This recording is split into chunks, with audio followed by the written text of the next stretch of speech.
उपेक्षा करते। जगत जिसकी उपेक्षा करता है, सर्प से सभी लोग घबराते हैं, सर्प से सभी दूर रहते हैं।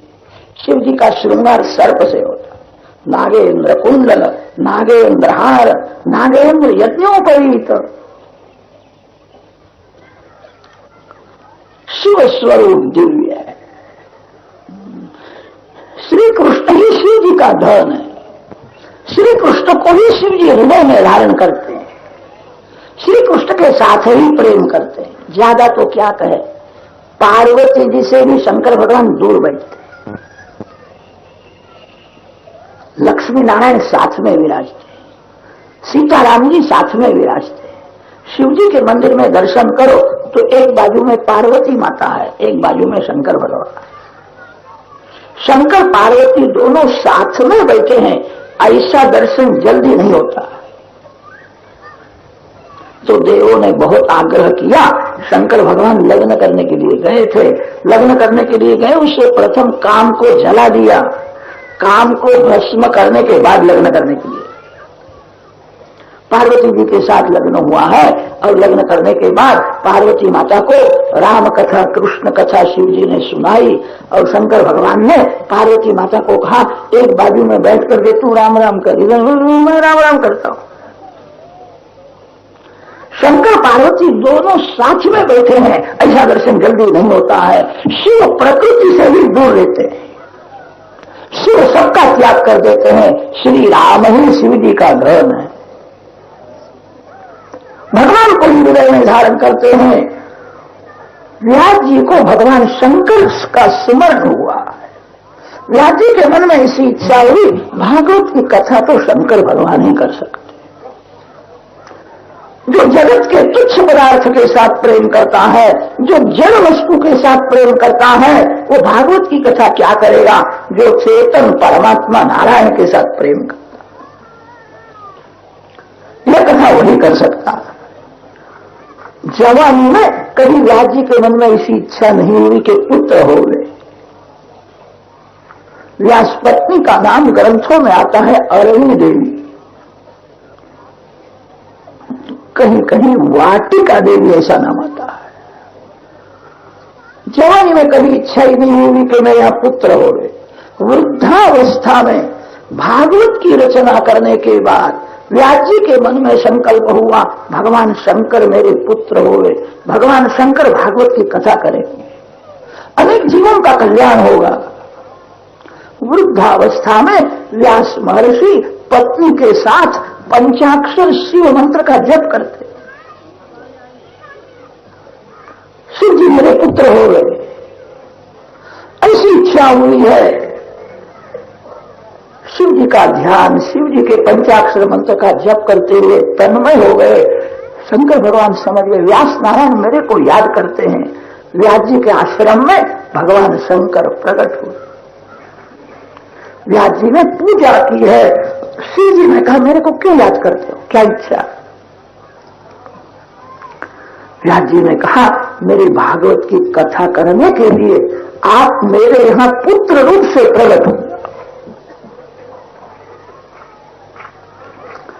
शिव जी ने कहा इस संसार में कौन आवे, इस संसार तो मायामय है, संसार में जो आता है उसको माया छोड़ती नहीं है, सभी को माया त्रास देती है।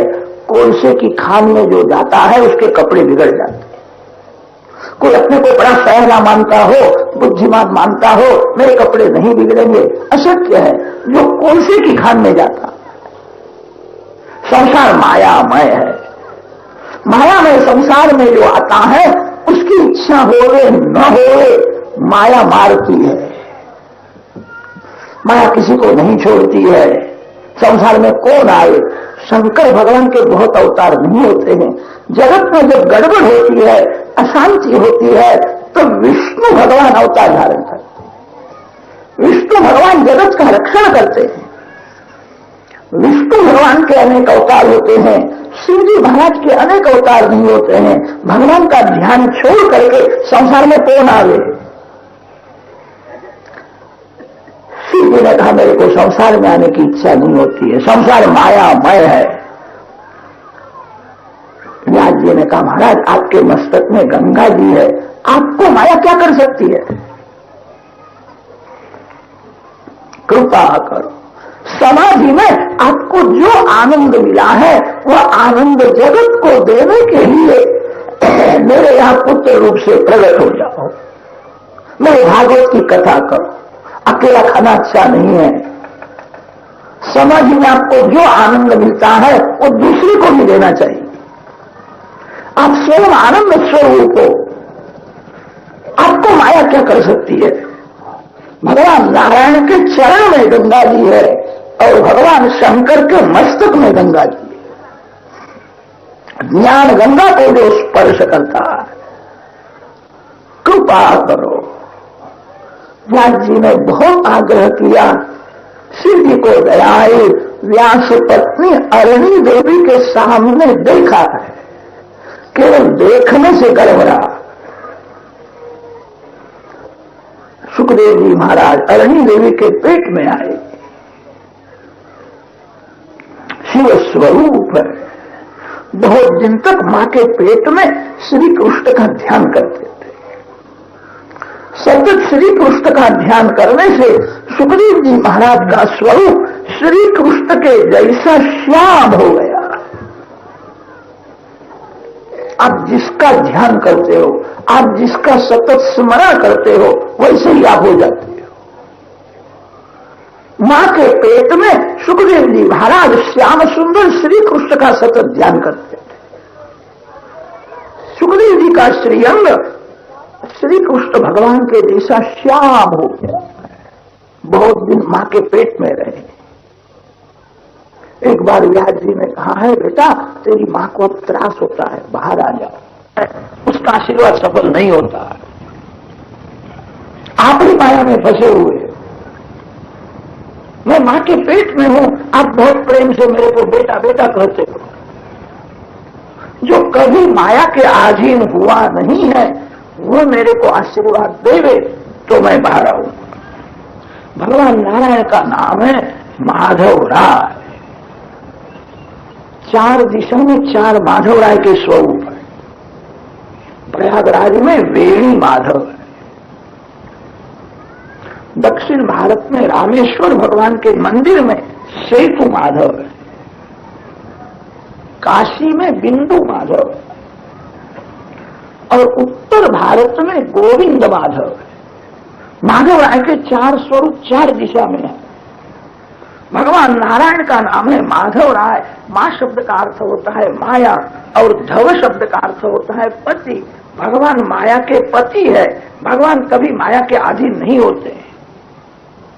भगवान सभी लीला करते हैं, माया उनकी दासी है। जीव माया का दास हो जाता है, इसीलिए माया उसको रुलाती है। भगवान माया के पति है।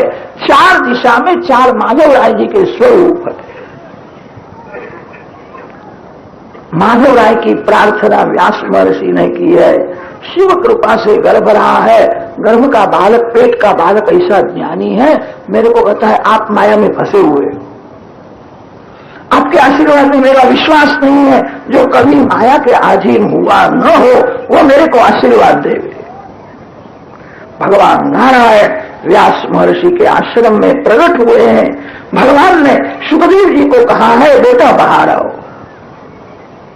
कभी तेरे को माया का स्पर्श नहीं होगा। सुखदेव जी महाराज जन्म से मुक्त थे। सुको मुक्तः वामदेवो मुक्तः। जन्म से ही सुखदेव जी में ज्ञान, वैराग्य और भक्ति तीनों परिपूर्ण है।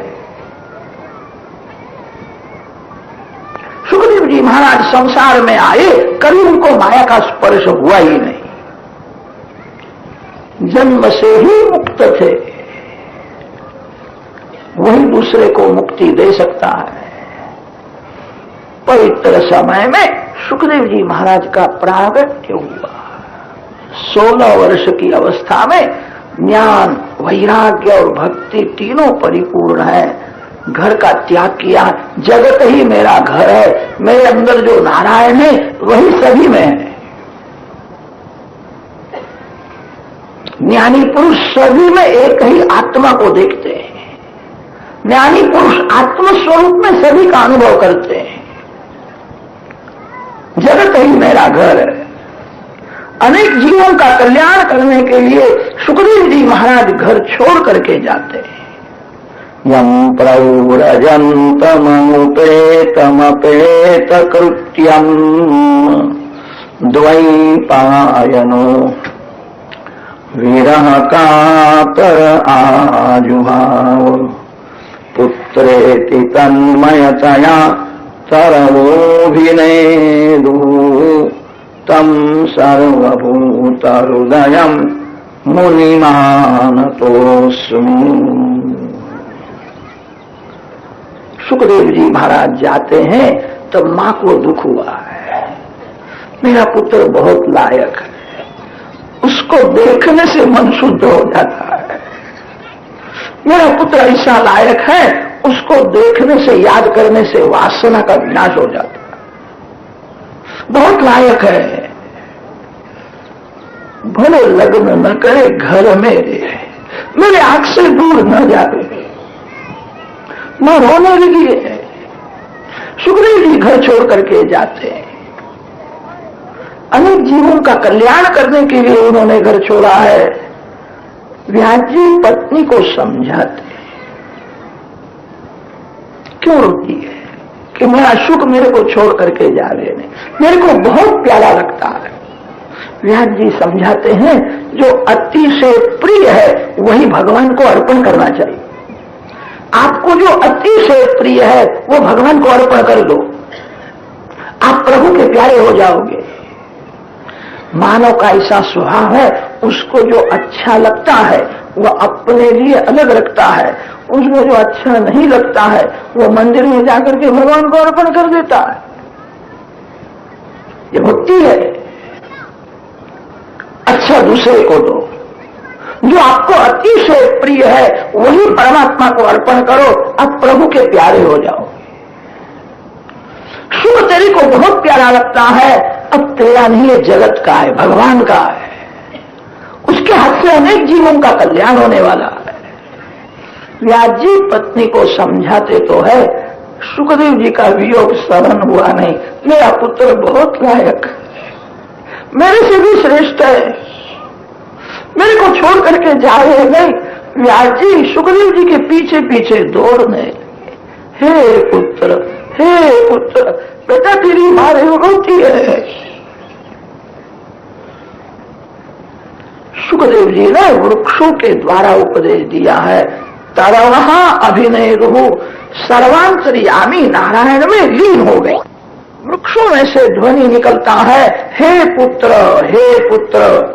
वृक्ष व्यास जी को समझाते हैं, हम कभी पुत्र के लिए नहीं रोते हैं।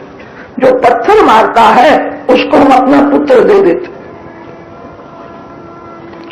लोग तो हमारे पुत्र को काटते हैं और खा जाते हैं, हम कभी रोते नहीं हैं। मेरा पुत्र किसी के उपयोग में तो आया, हम कभी पुत्र के लिए नहीं रोते। व्यास महर्षि बड़े ज्ञानी है, बड़े तपस्वी है, एक पुत्र के लिए रोते हैं। वृक्षों के द्वारा उपदेश दिया है तो भी व्यास जी सुखदेव जी के पीछे पीछे ही चलते हैं। हे पुत्र, हे पुत्र। सुखदेव जी ने कहा है, मेरे पीछे क्या पढ़ते हो, परमात्मा के पीछे पढ़ो। पिता पुत्र का संबंध सच्चा नहीं होता है, जीव का ईश्वर के साथ संबंध सच्चा होता है। जन्म से कोई जीव पिता नहीं है, जन्म से कोई जीव पति नहीं है, जन्म से कोई पत्नी नहीं है, जन्म से जीव ईश्वर का है। पिता पुत्र का, पति पत्नी का संबंध व्यवहार दृष्टि से सत्य है, तत्व दृष्टि से विचार करने पर सत्य नहीं है। मेरे पीछे क्या पढ़ते हो? जीव ईश्वर का अंश है, जीव ईश्वर का है, परमात्मा के पीछे पढ़ो। अनेक बार मैं पिता हुआ हूं, आप भी अनेक बार पुत्र हुए हो। कौन पिता और कौन पुत्र है? ये सब वासना का खेल है। वासना जीव को बाप बनाती है, और वासना से ही जीव बेटा होता है। पिता पुत्र के संबंध में वासना के बिना दूसरा क्या है? बुढ़े की घर में वासना रह जावे, वो बुढ़ा मरने के बाद बेटा होकर के आता है। कितनी माताएं पहचान लेती है, इसका मुख इसके दादा के जैसा थोड़ा दिखता है। अरे दादा के जैसा क्या दिखता है? दादा ही बेटा होकर के आया है। जो बाप था वही बेटा हो गया। कौन पिता और कौन पुत्र है? मेरे पीछे क्यों पड़ते हो? परमात्मा के पीछे पड़ो। ये जीव अनेक बार पति हुआ है, ये जीव अनेक बार पत्नी हुआ है, ये जीव अनेक बार पिता हुआ, जीव अनेक बार पुत्र हुआ है। पूर्व जन्म का पुत्र इस समय में कहाँ है? पूर्व जन्म का पति के पत्नी जो प्राण से प्यारी लगती थी, कहाँ है? मातृ पितृ सहस्राणी पुत्र दार शतानि च।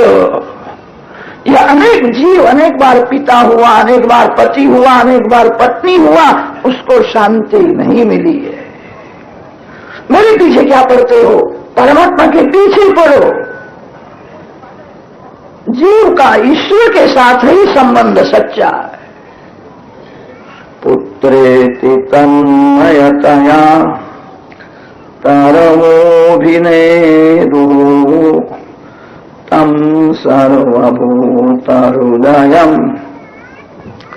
मुनिमानतोऽस्मि। व्यास जी को भी स्वरूप का भान कराया है। गंगा किनारे संत समाज में शुकदेव जी महाराज ने परीक्षित राजा को कथा सुनाई। परीक्षित राजा का एक निमित्त है। हमारे जैसे अनेक जीवों का कल्याण करने के लिए भागवत रूपी ज्ञान दीप जगत को दिया है।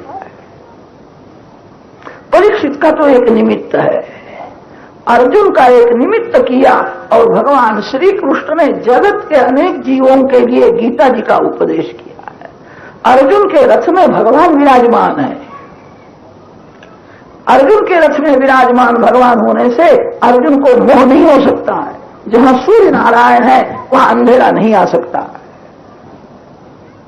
अर्जुन के रथ में भगवान विराजते हैं। गीता जी का जो प्रथम अध्याय है उसका नाम है अर्जुन विषाद योग। अर्जुन को विषाद कैसा हो रहे? जिसके रथ में भगवान विराजमान है, भगवान के हाथ में घोड़े की लगाम है, भगवान जिसके सारथी हुए हैं, अर्जुन को विषाद नहीं है।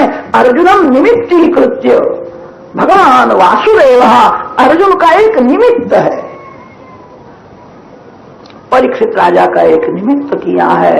परीक्षित के निमित्त से जगत के अनेक जीवों का कल्याण करने के लिए शुकदेव जी महाराज ने भागवत रूपी ज्ञान दीप जगत को अर्पण किया, जो अंदर प्रकाश का दर्शन कराता है, जो बाहर भी प्रकाश दिखाता है। प्रकाशमय परमात्मा का अनुभव करने वाला यह ज्ञान दीप है। प्रज्वालितो ज्ञानमय प्रदीप।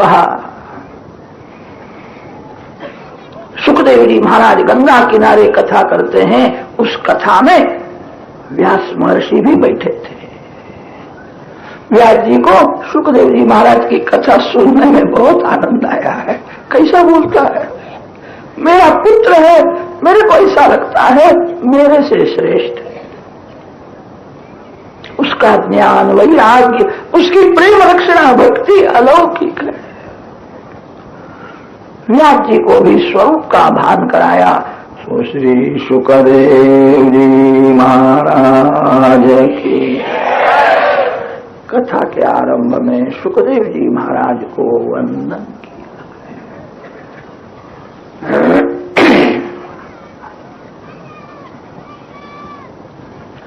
विशाला क्षेत्र में सनकादिक ऋषियों नारद जी को यह भागवत महात्म्य की कथा सुनाते। एकदा तु विशालायाम चत्वार ऋषयो मलाः सत्संगार्थं समायाताः ददृशुस्तत्र तत्र नारद। नारद जी महाराज लोक संग्रही संत है। संत दो प्रकार के होते हैं, लोक त्यागी संत और लोक संग्रही संत। सुखदेव जी महाराज ने लंगोटी का भी त्याग कर दिया। व्यास जी को कहा, आप मेरे पिता नहीं, मैं आपका पुत्र नहीं। पिता पुत्र का संबंध सच्चा नहीं होता है, जीव का ईश्वर के साथ संबंध सच्चा। सबका त्याग कर दिया। सुखदेव जी लोक त्यागी संत है, नारद जी महाराज लोक संग्रही संत है। नारद जी महाराज इसीलिए कृपा करके जगत में घूमते हैं, धर्म का प्रचार होवे, भक्ति का प्रचार होवे, समाज सुखी होवे, इसलिए नारद जी की प्रवृत्ति होती है। एक बार नारद जी अनेक देशों में घूमते हुए बद्रिक आश्रम में विशाला क्षेत्र में आए हैं। सनक सनंदन सनातन सनत कुमार चार ब्रह्मर्षि जहां विराजमान। नारद जी ने कहा, देश दुखी है, कलयुग का प्रभाव बहुत बढ़ गया है, ज्ञान वैराग्य को मूर्छा आई है, भक्ति छिन्न भिन्न हो गई, जीवन भोग प्रधान हो गया, जीवन में पैसा मुख्य हो गया, परमात्मा गौण हो गए। जीवन में भोग मुख्य हुआ और भगवान गौण हो गए। भक्ति छिन्न भिन्न है, ज्ञान वैराग्य को मूर्छा आई है। बहुत से लोगों को जगत देखने की इच्छा होती है, जगत जिसने बनाया है उसको देखने की कभी इच्छा नहीं होती है। कलयुग में ज्ञान को मूर्छा आई है, कलयुग में वैराग मूर्छा में पड़ा है, भक्ति छिन्न भिन्न हो गई है। जीवन में काम सुख मुख्य हो गया, जीवन में पैसा मुख्य हो गया, भोग प्रधान जीवन में भक्ति का विनाश हुआ। ज्ञान वैराग्य के साथ भक्ति पुष्ट होए ऐसा कोई उपाय बताओ। सनत कुमार जी ने कहा, ऐसा उपाय तो कलयुग में एक ही है, भागवत की कथा करो। गंगा किनारे कथा होए तो सात्विक भाव जल्दी जागृत होता है। गंगा किनारे आनंदवन है, आनंदवन में यह कथा की है। काशी को आनंदवन कहते हैं। सानंदम आनंदवने वसंतम आनंद कंदम हत पाप वृंदम वाराणसी नाथम अनाथ नाथम। गंगा किनारे चलो। सनत कुमार नारद जी के साथ गंगा किनारे आए हैं, कथा होने वाली है, सुना। बड़े बड़े ऋषि संत महात्मा राजा लोग भी बिना निमंत्रण वहां आए। जो लोग घर में बैठे थे उनके यहां भृगु ऋषि जाते हैं, भृगु ऋषि सभी को मनाते हैं, कथा में चलो, आपको समय न हो तो आध घंटा बैठना, फिर उड़ जाओ वहां से। एक एक के घर में जाकर के प्रेरणा करते हैं। बहुत से लोग अभिमान में बैठे थे, मैंने भागवत पढ़ा है, मैं सब जानता हूं, अभिमान में घर में बैठे थे। बहुत से लोग आलस में घर में बैठे थे। भृगु ऋषि एक एक के घर में जाते हैं, एक एक को प्रेरणा करते हैं। भृगु ऋषि ने विचार किया, मेरी प्रेरणा से कोई कथा सुनेगा, मेरी प्रेरणा से कोई भगवान के नाम का जप करेगा तो उसमें मेरा भी पुण्य का अंश रहेगा। जो पाप को साथ देता है, जो पापी को साथ देता है, उसको पाप थोड़ा भोगना पड़ता है, पुण्य में साथ देना चाहिए। पापी से पाप से दूर लो। भृगु ऋषि एक एक के घर में जाकर के प्रेरणा करते हैं। गुरुत्वात् तत्र नायातान भृगु संबोध्य चानयत। सनत कुमार जी नारद जी को यह कथा सुनाते हैं। भगवान श्री कृष्ण स्वधाम में गए तब भगवान ने अपना दिव्य तेज भागवत शास्त्र में रखा। जो शक्ति भगवान में है वही शक्ति भागवत शास्त्र में है।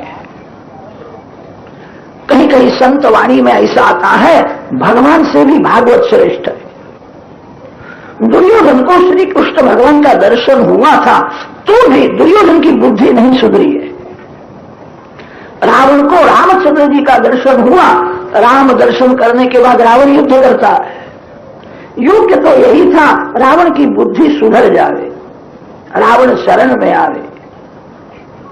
कितने जीव ऐसे होते हैं भगवान का दर्शन करने पर भी पाप नहीं छोड़ सकते, भगवान का दर्शन करने पर भी उनकी बुद्धि नहीं सुधरती है। ऐसे जीव भगवान के नाम के साथ प्रेम करे, भगवान की कथा सुने। रावण दुर्योधन के जैसे भागवत की कथा सुने, भगवान के नाम का जप करे, भगवान भी उनकी बुद्धि नहीं सुधार सके।